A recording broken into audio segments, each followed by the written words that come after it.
여러분 안녕하세요. 오늘은 대학생 청소년 교육지원 장학금 사업에 대해서 알려드리려고 카메라를 켰는데요.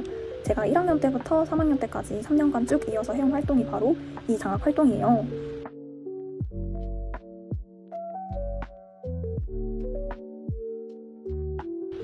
제가 실제로 일반적인 알바를 하지 않고도 생활비를 벌 수 있었던 방법은 바로 이 장학금에 선발되어서 활동을 했었기 때문인데요.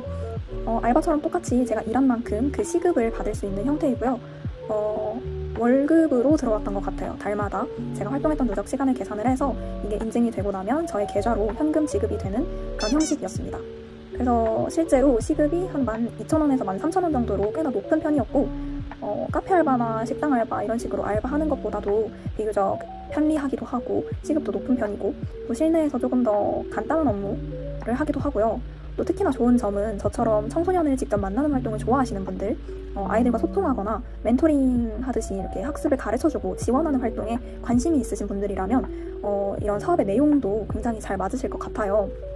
저도 청소년을 굉장히 좋아하고 또 제가 도와줄 수 있는 부분이 있다면 도움을 주는 것에 큰 보람을 느끼는 편이거든요. 그래서 저는 3년간 이 활동을 했을 때 전혀 후회 없이 즐겁게 이어왔던 것 같고 제가 1년간 휴학을 하면서 4년도에는 활동하지 못했었는데 복학을 하게 됨으로써 올해도 사업을 다시 신청을 했습니다.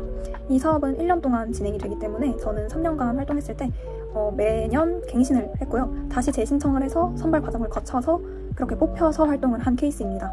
한번 선발이 됐다고 자동으로 갱신이 되는 형태는 아니라는 점 확인해 주시면 좋을 것 같고요. 대학생 청소년 교육지원 장학 사업은 한국장학재단에서 주관을 하기 때문에 이 홈페이지에 들어가시면 자세한 프로그램 내용을 확인하실 수 있고요. 제가 이후에 신청하는 방법을 영상으로 띄워드릴 건데 그 부분에서 자세히 살펴보실 수 있습니다. 그리고 학교마다 공고가 아마 올라갈 거예요. 학교 홈페이지라든지 공지사항에 확인을 해보시면 대청교라는 이름 하에 공고가 올라갔을 건데 공고의 내용이 학교마다 조금 차이가 있을 수 있어요. 그렇기 때문에 다른 학교의 공고를 무조건 믿으시기보다는 본인 학교의 공고를 중점으로 확인하시는 게 좋을 것 같고요. 그리고 사업 기간도 중요하지만 신청 기간을 잘 확인하셔야 돼요. 한 일주일 정도로 신청 기간이 굉장히 짧기 때문에 이 기간을 놓치면 지원하실 수가 없다는 점 유의하시기 바라고요. 또 지원 자격도 존재합니다. 직전 학기 성적 기준 C0 이상이어야 하고요. 100점으로 환산하자면 70점 정도입니다. 이 성적 기준에 충족을 해야 신청을 할 수 있고요. 이 장학금의 가장 큰 장점이라 함은 저는 소득 기준을 따로 보지 않는다는 점인 것 같아요. 한국장학재단에서 운영하는 장학 프로그램 중에서 대부분이 소득 분위를 따지는데요. 이 장학금 같은 경우에는 소득 분위를 따로 보지 않습니다. 그렇기 때문에 내가 10분위에 해당한다 하더라도 이 장학금을 신청할 수가 있는 것이겠죠. 그래서 소득 분위에 제한 없이 신청할 수 있다는 점이 가장 큰 장점인 것 같고요. 신청 방법도 까다롭지 않은 것 같아요. 제가 아까 말씀드렸다시피 한국장학재단 홈페이지에 들어가셔서 간단한 지원서 그리고 인적사항 희망 근로 시간, 과목 이런 식으로 정보를 입력하고 동의를 누르고 인증을 하기만 하면 신청이 완료되기 때문에 저도 방금 신청을 하고 왔는데 한 20분 내지로 소요가 됐던 것 같아요. 그런 식으로 신청도 굉장히 간단하기 때문에 망설일 필요가 없을 것 같습니다. 그리고 선발 인원이 공지가 되어 있긴 한데요. 이것도 학교마다 상이할 것으로 예상이 됩니다. 저희 학교 같은 경우에는 30명 내외라고 되어 있네요. 학교마다 그 예산이 다르게 배정이 되는 걸로 알고 있는데 그 예산에 맞게끔 선발 인원을 정하지 않을까 싶습니다. 그래서 공고를 더 살펴보면 재학생 같은 경우에는 직전 학기 성적 들어가고요. 그리고 전년도에 이 사업에 참여한 이력이 있는지 그리고 있다면 참여 인증서를 발급받아서 함께 첨부를 하셔야 합니다. 또 점수 배치표가 나와 있는데요. 제가 여기 옆에 같이 띄워놓도록 하겠습니다. 직전 학기 성적이 60점 그리고 전년도 대청교 활동과 봉사활동 누적 참여 시간이 40점으로 총 100점 만점으로 배치가 되고요. 직전 학기 성적이 4.0 이상이신 분들은 60점 만점을 받아가시고 또 대청교 또는 봉사활동 누적 참여 시간이 500시간 초과이신 분들은 40점 만점을 받아가십니다. 그 아래에는 이 표를 참고해 주시면 좋을 것 같고요. 신입생 같은 경우에는 직전 학기 성적이 따로 없기 때문에 자기소개서와 봉사 참여 실적을 종합적으로 평가하여서 선발한다고 합니다. 또 공통사항으로는 자기소개서 내용이 충실하지 못할 시 선발에 제외될 수 있다는 점인데요. 실제로 신청할 때 화면에 자기소개서와 지원 동기를 500자 이내로 작성할 수 있게끔 되어 있습니다. 따로 워드나 한글 프로그램을 사용하는 것이 아니라 이 신청하는 웹사이트에서 타이핑만 하면 되는데요. 500자가 생각보다 짧아요. 그래서 금방 쓰실 수 있을 거예요. 한 6줄에서 7줄 정도 되는 것 같은데요. 여기서 본인이 왜 이 사업에 참여하려고 하는지 목표나 동기 같은 게 잘 드러나 있어야겠죠. 그리고 또 본인의 역량 같은 걸 잘 어필해주면 좋을 것 같습니다. 예를 들어서 본인이 국어 과목을 희망한다면 국어를 청소년들에게 잘 가르쳐 줌으로써 어떤 효과를 내고 싶다, 어떤 보람찬 결과를 만들어내고 싶다, 이런 식으로 잘 작성하는 것이 좋을 것 같아요. 신청 기간은 저희 학교 같은 경우에는 11일 화요일까지고요. 또 평가 기간은 17일까지라고 되어 있네요. 한 일주일 정도 기다리면 합격 통보를 받을 수 있을 것 같고요. 오리엔테이션도 따로 진행이 되는 것 같습니다. 이런 선발 일정 같은 경우에는 앞서 말씀드린 것처럼 학교마다 상이하기 때문에 꼭 상세한 내용을 잘 확인하시기 바라겠고요. 그래서 이 장학 프로그램이 정확히 뭐냐라고 하신다면 제가 설명을 드릴게요. 중고등학생 같은, 또 초등학생도 해당이 될 수는 있는데요. 이러한 청소년들을 위해서 멘토링을 해주는 사업이고요. 실제로 제가 아는 친구는 인근 초등학교에 가서 기관 매칭이 되고 난 후부터 방과 후 학생들을 대상으로 수학이라든지 영어라든지 이런 기초 학습 과목을 가르쳐주고 또 채점을 해주는 식의 방식으로 학습을 지원한 친구가 있었고요. 저는 초등학생이 대상은 아니었고 중고등학생 친구들을 대상으로 영어와 국어 과목을 가르쳤습니다. 그리고 주의하실 것은 국가 근로장학생이나 교내 근로장학생은 중복 참여가 불가능합니다.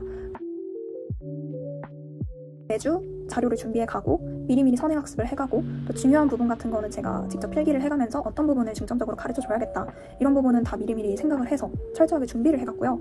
이런 계획 없이 가르치게 된다면 학생들도, 멘티들도 흥미가 떨어질 수 있고 또 가르쳐주시는 멘토분들 본인도 조금 나중에 가면 힘들어질 수도 있어요. 그렇기 때문에 이런 식으로 책임감 있게 선행학습을 하실 수 있는 분들, 또 자료 준비를 철저하게 해가실 수 있는 분들이면 좋을 것 같습니다. 그리고 본인 시간표에 맞게 근로 시간을 정해야 하는데요. 본인이 수업을 듣는 시간에는 활동을 할 수가 없게 되어 있어요.